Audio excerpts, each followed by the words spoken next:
My brother and I lived in the new Madero colony, north of Tampico, near the urban corridor. It was summertime and we used to play a lot around the area. The colony was surrounded by lagoons and swampy lands, which held many interesting places for children like us. Other kids from the colony would gather there.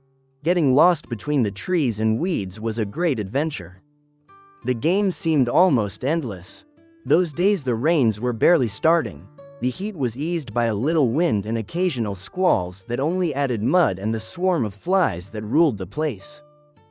One afternoon we played hide and seek in a remote area of the colony. My brother noticed an old man sitting by a tree.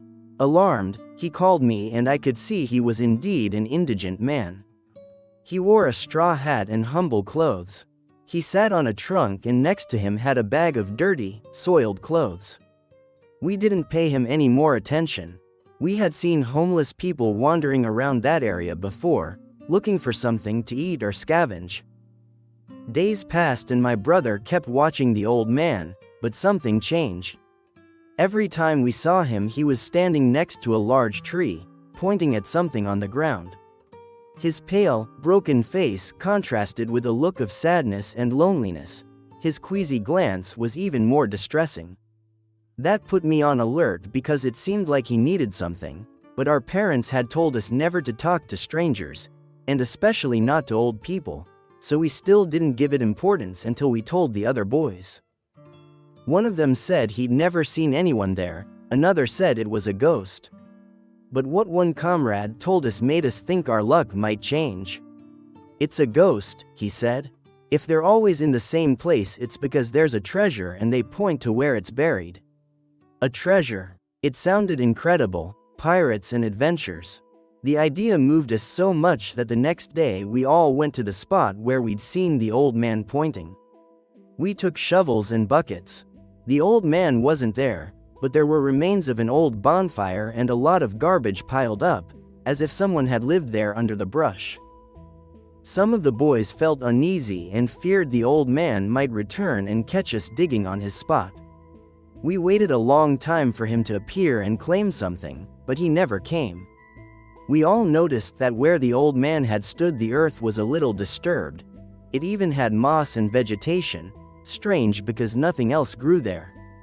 We didn't wait any longer and started digging, about a meter deep. When the shovel hit something hard we all froze at the dry sound. We couldn't believe it. Maybe there really was treasure, gold coins and wealth. One of the boys climbed down into the hole and began to clear the dirt.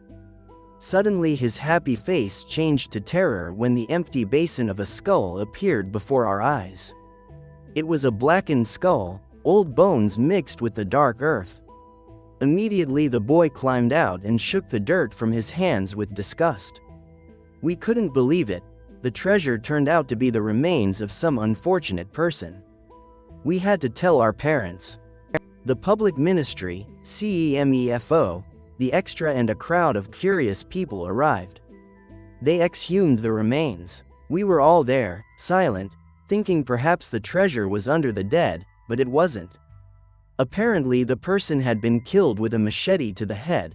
The skull was broken when they took it out. We also recognized the palm hat and the old clothes. They matched what my brother and I had first seen.